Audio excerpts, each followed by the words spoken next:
Bienvenidos a ScreenFi. Prepárense, porque hoy nos adentramos en un caso que les va a helar la sangre, el asesinato de Sylvia Likens. En Indiana. En Indiana, en 1965. Escalofriante. Lo escalofriante no es solo la brutalidad del crimen en sí, sino que los que hicieron esto no fueron solo adultos, Exacto. sino también adolescentes Y niños. y niños del vecindario. Imagínense. 1 de cada 3 niños en Latinoamérica sufre algún tipo de abuso. Es una cifra escalofriante que nos recuerda la importancia de hablar sobre estos temas. Totalmente. Incluso cuando nos confrontan con lo más oscuro de la humanidad. Hoy nos vamos a sumergir en un caso del pasado, el de Sylvia Likens, una joven de 16 años que fue torturada y asesinada en 1965 en Indiana, Estados Unidos. Es un caso que, a pesar de la distancia geográfica y temporal, nos interpela a todos. No solo por la brutalidad de los hechos, sino también por lo que nos revela sobre la sociedad, Exacto. la psicología del abuso Sí. y el papel de la responsabilidad individual y colectiva. Para profundizar en este caso, vamos a analizar 3 videos de YouTube ¿De acuerdo? que nos ofrecen diferentes perspectivas. Bien. El asesinato de Sylvia Likens, Zona del Crimen, de Rock Media Network, el caso Sylvia Likens. Ok. Tortura y asesinato por Rafa Roth. Sí. Y otro de un canal que no se menciona explícitamente. Comencemos por situarnos en el contexto.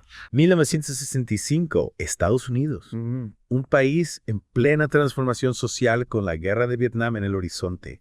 Y un clima de tensión económica que afectaba a muchas familias. Es interesante. Podríamos decir que este contexto de alguna manera propició que un caso como el de Sylvia pasara desapercibido. Es una pregunta interesante. Sí.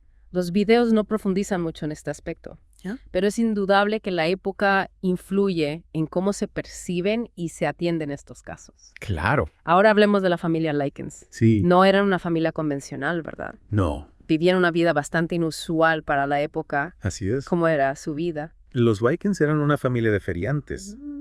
Se ganaban la vida viajando de pueblo en pueblo, trabajando en carnavales y ferias. Wow. Imagínate la inestabilidad constante, la falta de un hogar fijo, Ya veo. un estilo de vida que sin duda planteaba sus propios desafíos. Y en medio de esa inestabilidad, los padres de Sylvia toman una decisión que, vista en retrospectiva, fue fatal. Dejar a Sylvia y a su hermana menor, Jenny, al cuidado de Gertrude Banishevsky. Mientras ellos seguían trabajando en la feria, Entiendo. pagaban $20 a la semana a Gertrude, una mujer que ya tenía 7 hijos propios Wow, muchos. y que, según algunos de los videos, luchaba con problemas económicos y posibles trastornos psicológicos. Interesante. Al principio, la relación entre Gertrude y las niñas parecía cordial, Y luego. pero la situación se deterioró rápidamente cuando los padres de Sylvia se retrasaron con el pago. Ahí comenzó todo. Y este fue el detonante de una espiral de violencia que culminó con la muerte de Sylvia. Un punto crucial que se destaca en los videos es la escalada del abuso. Explícame eso. No fue un hecho aislado, Ya, sino una serie de actos de crueldad que fueron incrementando en intensidad con el paso del tiempo. entiendo. ¿Y qué tipo de abusos sufrió Sylvia al principio? Al principio eran castigos físicos, luego vinieron las humillaciones, Sí. la privación de alimentos. Y finalmente las torturas, Uf. tanto físicas como psicológicas. Lo más perturbador es que la violencia no solo provenía de Gertrude, ¿De quién más? sino que también involucró a sus propios hijos, No puede ser. e incluso a otros niños del vecindario. Es difícil comprender cómo niños, Sí. algunos incluso menores que Sylvia, Sí. pudieron participar en actos tan atroces. Es realmente perturbador. ¿Qué nos dice esto sobre la dinámica familiar y social de la época? Los videos sugieren que Gertrude ejercía un control absoluto sobre su entorno. Sus hijos, por miedo o por una lealtad mal entendida, obedecían sus órdenes sin cuestionar. ¡Qué barbaridad! Y los niños del vecindario, quizás por curiosidad o por presión de grupo, se fueron involucrando en la espiral de violencia. Es un recordatorio escalofriante Totalmente. del poder de la influencia Sí, y de la facilidad con la que la crueldad puede normalizarse en un grupo. es muy cierto. Y lo más terrible es que, a pesar de los rumores y de las señales de alarma, nadie intervino a tiempo para salvar a Sylvia. Es cierto. ¿Por qué crees que sucedió esto? Es difícil saberlo. Los videos mencionan que algunos vecinos sospechaban que algo malo estaba ocurriendo en casa de Gertrude, Ya veo. pero nadie denunció la situación a las autoridades. Indiferencia. Puede ser. Miedo a involucrarse. Tal vez. ¿Desconfianza en las autoridades? Es posible. Es difícil saberlo con certeza. Sí. Pero sin duda nos lleva a reflexionar sobre la responsabilidad individual y colectiva. Totalmente. Frente a situaciones de abuso. Es clave. ¿Qué haríamos nosotros si sospecháramos que un niño está en peligro? Esa es la pregunta. ¿Seríamos capaces de intervenir? Ojalá. ¿O miraríamos hacia otro lado? Difícil decisión. Son preguntas incómodas pero necesarias. Sin duda. Y este caso, aunque ocurrió hace más de 50 años, sigue siendo un llamado a la acción. Totalmente de acuerdo. Un recordatorio de que no podemos ser indiferentes al sufrimiento ajeno. Claro. Especialmente cuando se trata de niños. Y para entender la magnitud de este caso, tenemos que analizar en profundidad el papel de los niños que participaron en la tortura. ¿Cómo es posible que llegaran a ese punto? Es la gran pregunta. ¿Qué factores influyeron en su comportamiento? Interesante pregunta. Es una pregunta que nos lleva a adentrarnos en la psicología del abuso, en la dinámica de la violencia grupal, Sí. y en los mecanismos de control y manipulación que Gertrude ejercía sobre su entorno. Interesante. Pero eso lo dejaremos para la siguiente parte de nuestro Deep Dive. Me parece bien. Retomemos la conversación justo donde la dejamos. Nos quedamos con esa pregunta inquietante. Sí. ¿Cómo es posible que niños, algunos incluso más jóvenes que Silvia, participaran en esos actos tan atroces? Es algo que cuesta comprender. Pareciera que Gertrude les hubiera lavado el cerebro convirtiéndolos en sus cómplices. Los videos que estamos analizando sugieren que Gertrude era una maestra de la manipulación, se aprovechaba de la vulnerabilidad de los niños, de su necesidad de aprobación y pertenencia. Y no olvidemos el contexto social de la época, 1965. La disciplina física era algo común, tanto en los hogares como en las escuelas. Exacto, la violencia hacia los niños no se veía con la misma gravedad que hoy en día.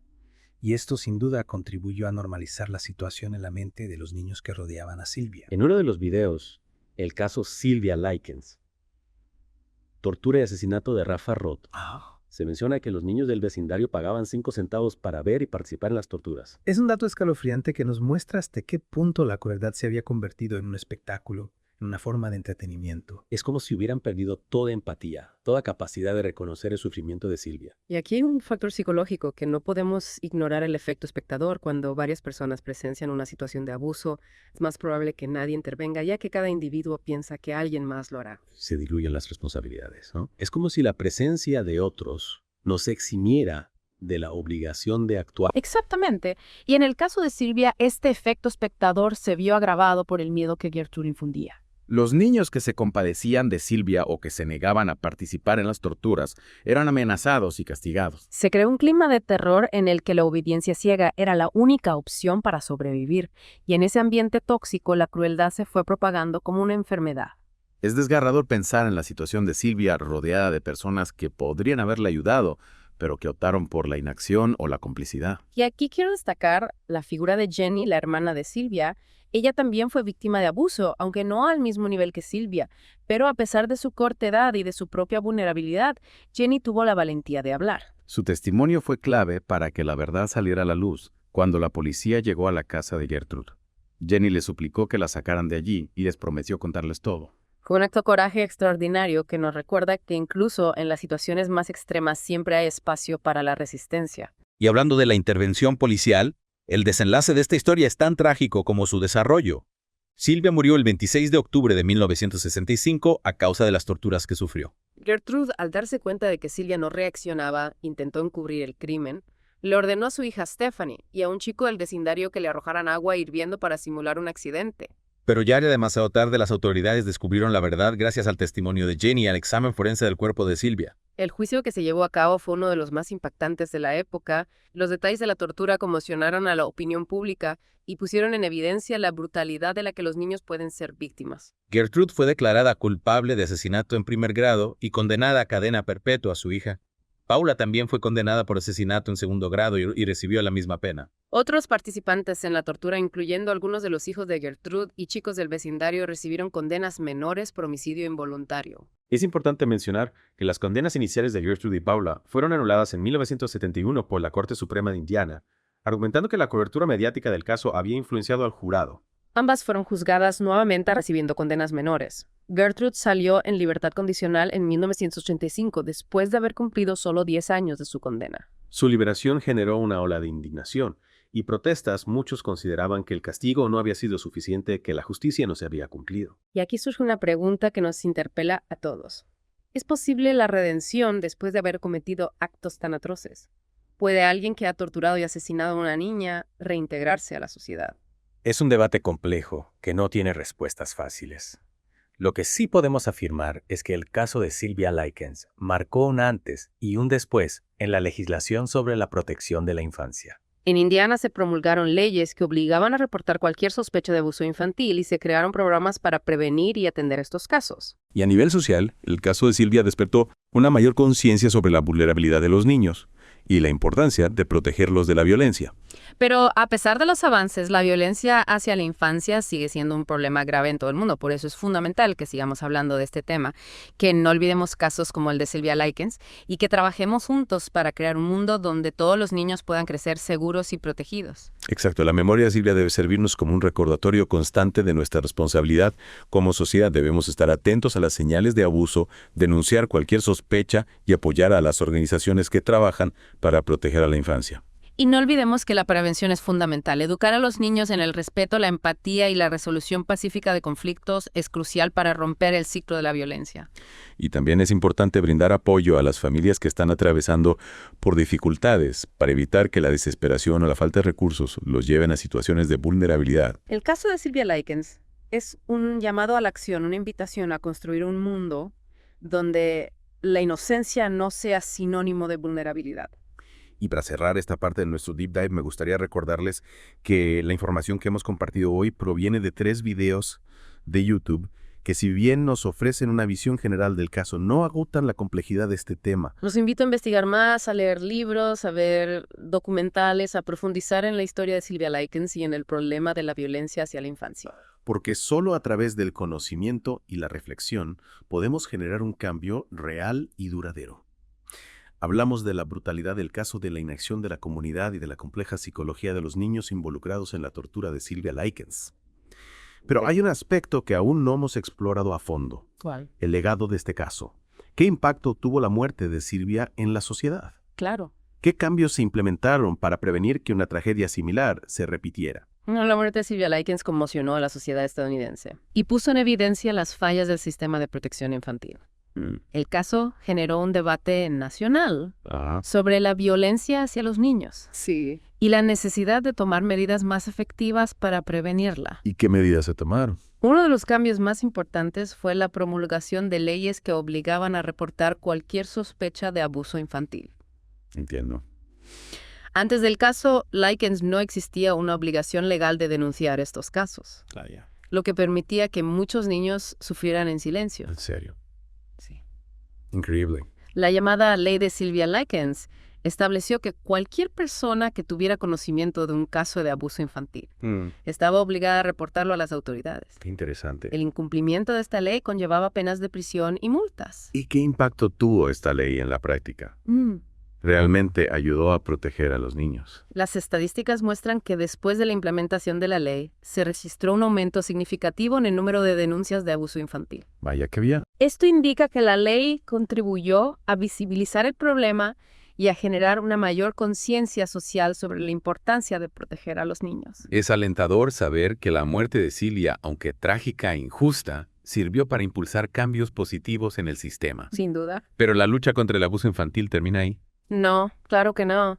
Es importante destacar que la lucha contra el abuso infantil no termina con la promulgación de leyes. ¿La veo? Es un problema complejo que requiere un enfoque integral que involucre a toda la sociedad. ¿A qué te refieres con un enfoque integral? Me refiero a que la prevención del abuso infantil no solo depende de las autoridades, sino que también requiere la participación activa de las familias, las escuelas, las comunidades y de cada uno de nosotros como individuos. ¿Y qué podemos hacer concretamente para contribuir a esta lucha? Hay muchas cosas que podemos hacer. Cuéntame. En primer lugar, debemos educarnos a nosotros mismos y a nuestros hijos sobre el abuso infantil. Es importante conocer las señales de alarma, saber cómo actuar ante una sospecha y enseñar a los niños a protegerse y a buscar ayuda si la necesitan. Totalmente de acuerdo. También es fundamental romper el silencio que rodea el abuso infantil. Es cierto. Muchas veces las víctimas no hablan por miedo, vergüenza o culpa. Debemos crear un entorno de confianza en el que los niños se sientan seguros para hablar y para pedir ayuda. Sí, muy importante. Y, por supuesto, debemos apoyar a las organizaciones que trabajan para prevenir y atender el abuso infantil. Estas organizaciones brindan apoyo psicológico y legal a las víctimas, realizan campañas de sensibilización y promueven políticas públicas para la protección de la infancia. El caso de Sylvia Likens nos recuerda que el abuso infantil es una realidad dolorosa. Sí. Y que la lucha contra este flagelo requiere un compromiso constante de parte de toda la sociedad. Es muy cierto. No podemos permitir que la indiferencia o el silencio sean cómplices de la violencia. Y bueno, para cerrar ya esta profunda inmersión en el caso de Sylvia Likens, me gustaría dejarte una reflexión final. Claro, Demi. A pesar de la brutalidad de los hechos, a pesar del dolor y la injusticia, la historia de Sylvia también nos muestra la importancia de la resiliencia, del coraje y de la lucha por un mundo mejor. Tienes razón. La memoria de Sylvia debe inspirarnos a trabajar incansablemente para proteger a todos los niños. Totalmente. Y para construir una sociedad donde la inocencia no sea sinónimo de vulnerabilidad. Exacto. Muchas gracias por acompañarnos en este viaje. Esperamos que esta información les haya sido útil. Gracias a ti por la invitación. Y que los motives a seguir aprendiendo y a involucrarse en la lucha contra el abuso infantil. Es nuestro deber. Recuerden que la información es poder y que cada uno de nosotros puede marcar la diferencia en la vida de un niño. Así es.